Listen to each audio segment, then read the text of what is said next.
আউযু বিল্লাহি মিনাশ শাইতানির রাজিম। আসসালামু আলাইকুম ওয়া রাহমাতুল্লাহ। বিয়ের আসল উদ্দেশ্য বিয়ের কি হওয়া উচিত?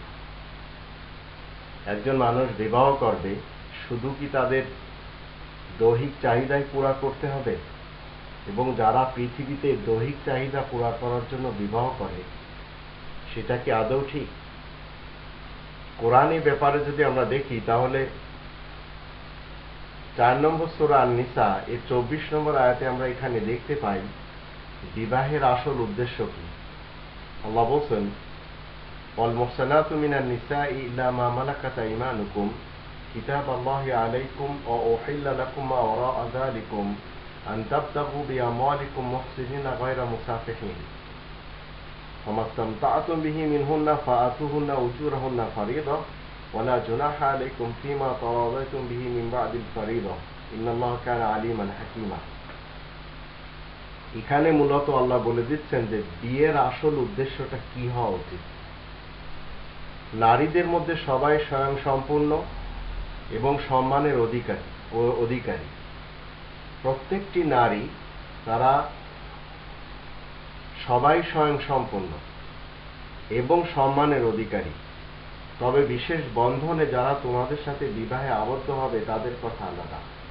এ হচ্ছে আল্লাহ তাআলার বিধান, যিনি তোমাদের জন্য এছাড়া অন্য সকল নারীদেরকে বিয়ে করা হালাল করেছেন। তবে নিজেদের টাকা পয়সা খরচ করতে হবে ঘর সংসার করার জন্য। টাকা পয়সা নিজেরা খরচ করবে, ছেলেরা খরচ করবে, এবং বিয়ের উদ্দেশ্য হবে ঘর সংসার করা।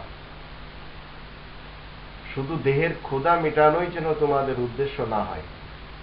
সুতরাং তোমরা যেভাবে তাদেরকে উপভোগ করেছ ঠিক তেমনি নির্ধারিত উপঢৌকন মোহরানা তাদেরকে দিয়ে দিবে।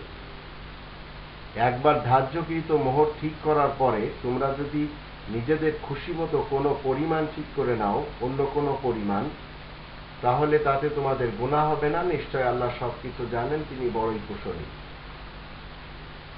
তো এখানে যে শব্দটি আল্লাহ ব্যবহার করেছেন সেটা হলো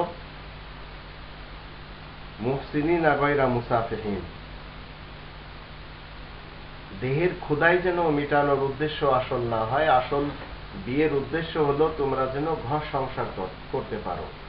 তো ঘর সংসার করাটাই হলো বিবাহের আসল উদ্দেশ্য। এটাই আল্লাহ তাআলার নিয়ম, আর এই নিয়ম মেনে চলছে মুসলিমরা।